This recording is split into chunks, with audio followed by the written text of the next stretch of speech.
하나님 말씀은 마태복음 5장 33절부터 37절 저희들도 같이 읽습니다.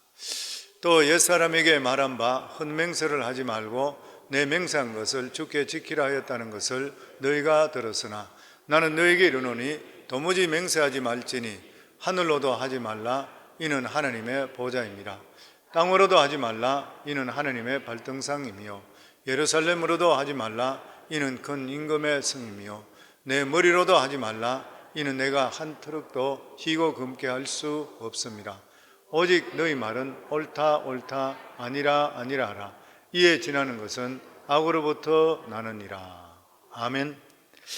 산상수훈은 예수님께서 우리 인간의 외면적인 그러한 모습보다 이 내면적인 모습에 더 중심을 두고 말씀을 하셨다, 그렇게 말씀을 드렸습니다. 예수님께서는 항상 인간의 겉으로 나타나는 행동보다 동기를 더 중요하게 여겼습니다. 그래서 마음의 음욕을 품은 자마다 가늠한 자라 똑같다고 이야기를 하신 것, 미워하게 되면 살인한다, 똑같은 그런 동기를 두고 말씀하는 것입니다. 그러면서 하나님께서 예수님께서 말씀하시기를 의롭게 사는 삶의 원리에 실제적인 6가지 예를 드렸는데, 오늘은 그 4번째 맹세에 대한 그런 말씀입니다. 사람들은 왜 맹세를 하는 것인가요? 서로 믿지 못하기 때문인 것입니다. 사람들은 어떤 사실을 주장하기 위해서 맹세를 잘합니다. 그러다가 안 되면 하나님 이름으로 맹세하는 것이에요. 왜냐하면 자기 자신의 말에 자신이 없기 때문인 것이에요. 다른 사람이 자기 말을 믿어주지 않게 되니까 어떤 절대적인 권위에 의지해서, 그래서 이름을 빌려서 맹세하는 것이에요. 이 기독교인이 사회에서 능력이 없는 것은 어느 생활이 아직까지도 정직한 단계에 들어가지 않았기 때문이라 그렇게 말들 합니다. 기독교인들이 많아진다고 세상이 변화되는 것이 아니라 말과 행실이 일체될 때 세상은 변화되어 있고 능력은 나타나게 되어 있다고 하는 것이죠.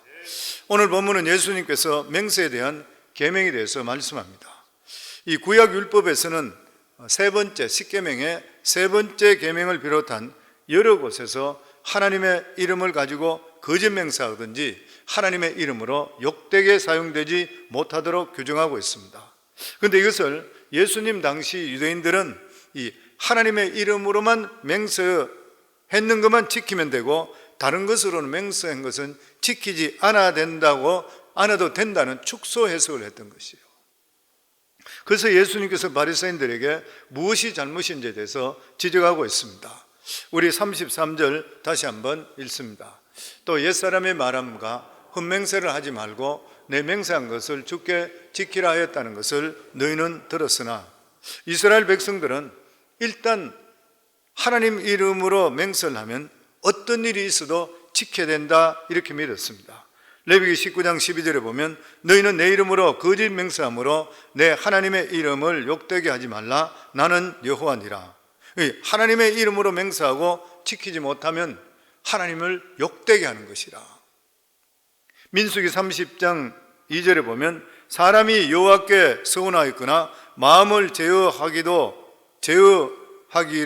서약하거든 파약하지 말고 그 입에서 나오는 대로 다 행할 것이라. 하나님에 대한 것, 하나님은 성도들이 서운한 것을 모두 다 기억하고 있습니다.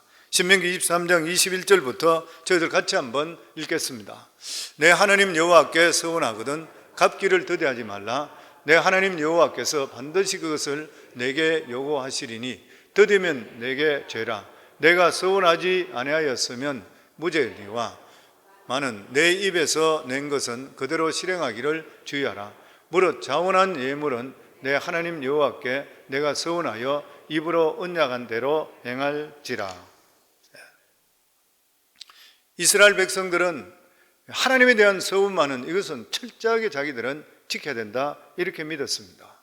가장 대표적인 그러한 예가 뭐냐면 이 입다의 서운입니다. 우리가 너무나 잘 알고 있듯이 입다는 도저히 감당할 수 없는 그러한 전쟁에 나가게 됐을 때에 하나님께 서운합니다. 만약 내가 나가서 이기고 오게 되면 돌아올 때 우리 집에서 가장 먼저 나를 맞이하는 자를 하나님께 번제물로 드리겠습니다. 이 잘못된 서원이고 잘못된 신앙이죠, 실제적으로. 왜냐하면 그 당시에 이교도의 신앙이 들어가서 이 인신제사는 하나님 절대로 인신제사 못 드리기로 했는데 그 당시가 이렇게 믹스됐던 그런 신앙을 가진 적이 많았다고 합니다. 그러니까 어쨌든 간에 그렇게 고백을 해버렸던 것이에요. 근데 막상 전쟁터에서 이기고 돌아왔을 때 자기를 맞이한 사람이 바로 자기의 하나밖에 없는 무남 동료였던 것이에요. 그런데 하나님의 이름으로 맹세했기 때문에 어쩔 수 없이 지킬 수밖에 없었던 것, 우리가 성경을 통해 우리가 모두 다 알고 있는 그런 사실입니다.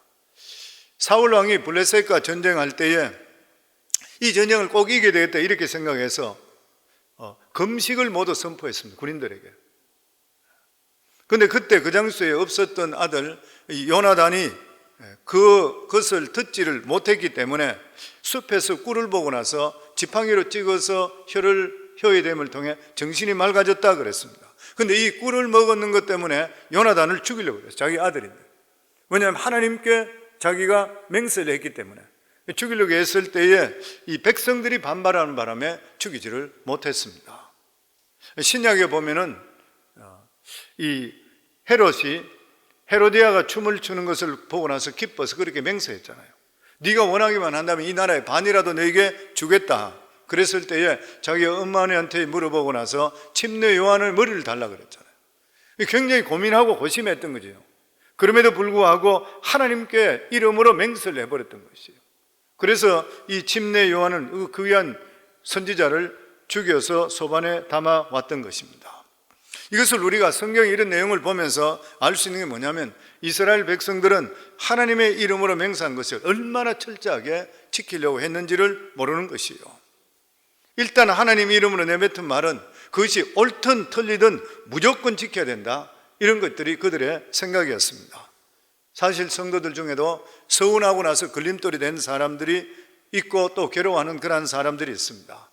선교사로 가겠다고 서운했는데, 어느 집회에 가서 서운했는데 나가지 못하고 있으니까 그것이 계속 짐이 되는 그런 경우, 헌금을 약속했는 것, 심지어는 아들을 목회자로 하나님께 드리겠다고 했는데도 불구하고 아들이 안 한다 그러니까 막 그런 심한 갈등을 겪고 있는 그런 경우들이 많이 있습니다.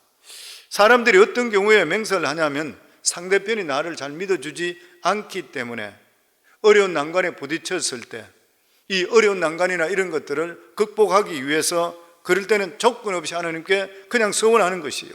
일만 잘 되는 것 같으면 그러면은 무슨 일이든지 다 하겠습니다, 이렇게 맹세를 하는 것이요. 그런데 이러한 맹세 서원의 중심이 어디에 있는 것이요? 내 중심이고 인간 중심입니다. 어떤 일을 한다 하더라도 내가 이 어려움을 넘기기만 하면 됩니다. 그게 하나님을 하나의 조력자로밖에 생각하지 않는 것이요. 그 예수님께서 이 맹세에 대한 계명은 철저하게 하나님 중심으로 보아야지 이해될 수 있고 지킬 수 있다, 이렇게 말씀하고 계시는 것입니다. 사람들이 왜 맹세를 지키지 못하는 것이요? 자기 자신을 능력을 제대로 평가 못했기 때문인 것이에요. 마음만 앞서는 것이지 실제적으로 그런 일을 행할 능력이 없는데도 불구하고 그런 맹세를 해버렸어요. 아무리 맹세를 했다 하더라도 지킬 수 없는 것은 능력이 안 되니까 당연한 일인 것이요. 더더욱이나 사람이 책임질 수 없는 것이 무엇입니까? 미래 상태입니다. 미래. 우리의 미래에 대해서는 우리들은 전혀 책임질 수 있는 능력이 아무도 없는 것이요. 우리들이 항상 무엇인가 할 때는 현 상태가 그대로 유지되든지 좀 더 나아질 것이라 이렇게 기도하면서 우리가 무슨 일을 해나가는 것이요. 그런데 실제적으로 우리 자신들 한 사람 한 사람을 바라보면 언제 죽을지 모르는 일이고 앞으로 어떤 일이 일어날지 전혀 알 수가 없는 일인 것이에요. 내일 일을 자랑하지 마라. 오늘 하루 동안에 무슨 일이 일어날지 모르는 것이 바로 우리 인생인 것이에요. 또 하나는 우리가 이러한 것을 잘 지키지 못하는 그런 이유가 뭐냐면은 능력은 있지만 마음이 바뀌어버렸어요. 마음이 변해버렸어요. 우리 인간은 하루에도 마음도 수십 번으로 그냥 변하는 것이 마음인 것입니다. 분명히 약속했을 때는 그 마음이 있었어요. 근데 시간이 지나면서 집에 와서 생각해 보니까 하고 싶지를 않는 것이요.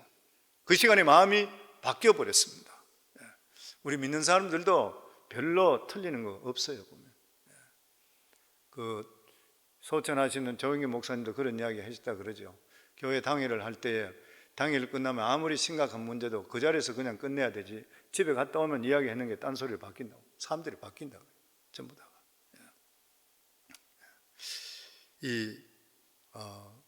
가장 뻔뻔한 사람이 어떤 사람이냐면, 약속해놓고 나서 나중에 가서 배째라 그런 사람. 그보다 덜한 사람은 변명하는 사람입니다. 여러 가지 변명을 많이 늘어놓고 나서 다음에 기회가 되면 반드시 그것을 하겠습니다, 이렇게 말하는 사람.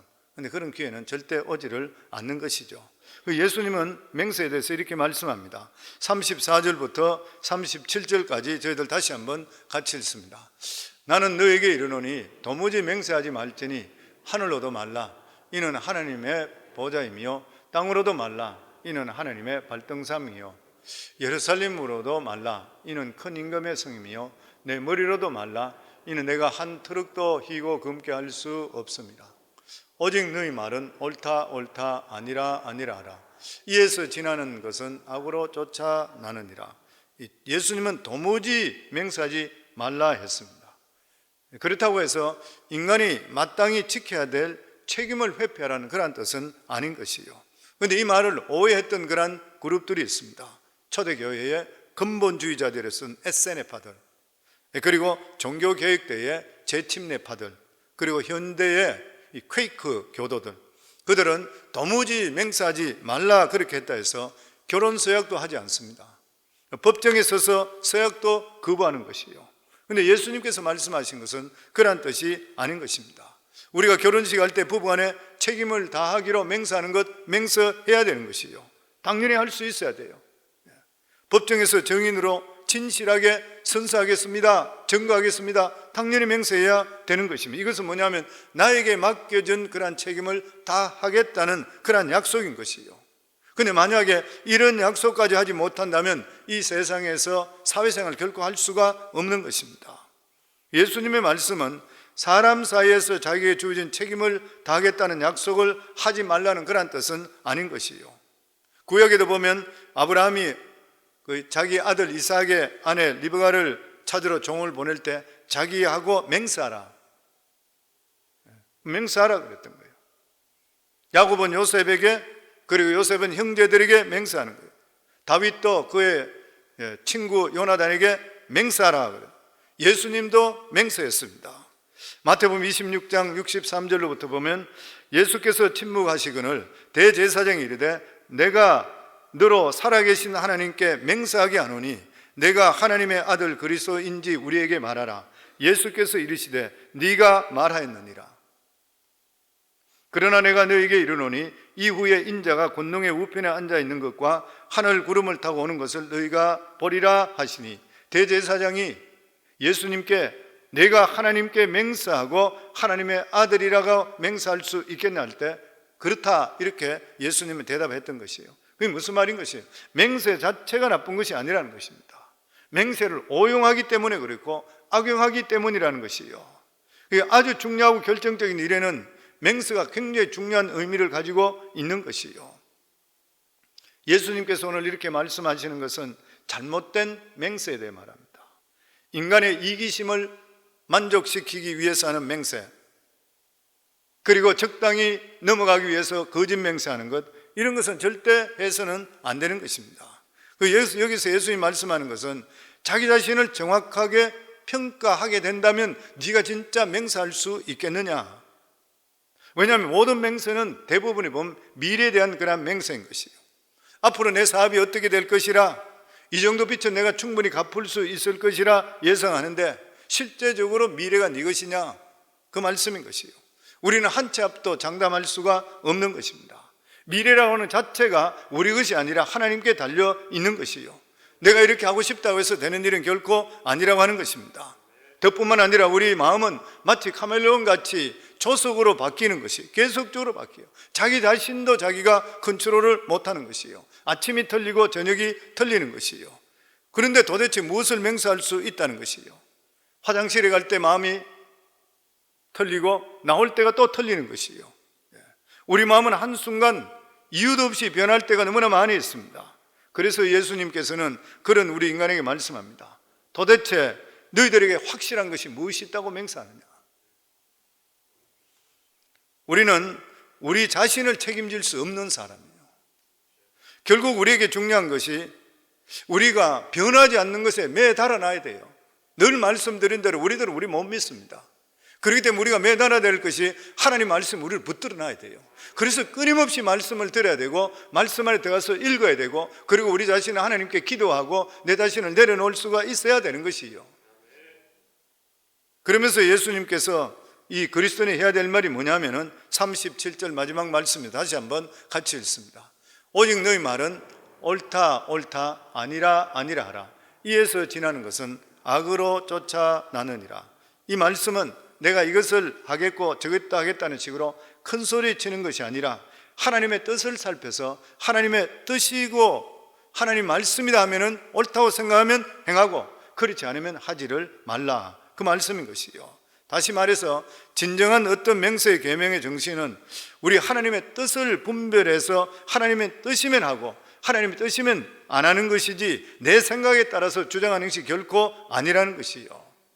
그렇기 때문에 오늘 이 말씀을 통해서 우리들에게 주시는 그러한 교훈은 우리 그리스도인들의 언어는 쉽고 단순해야 됩니다. 쉽고 단순해야 돼요.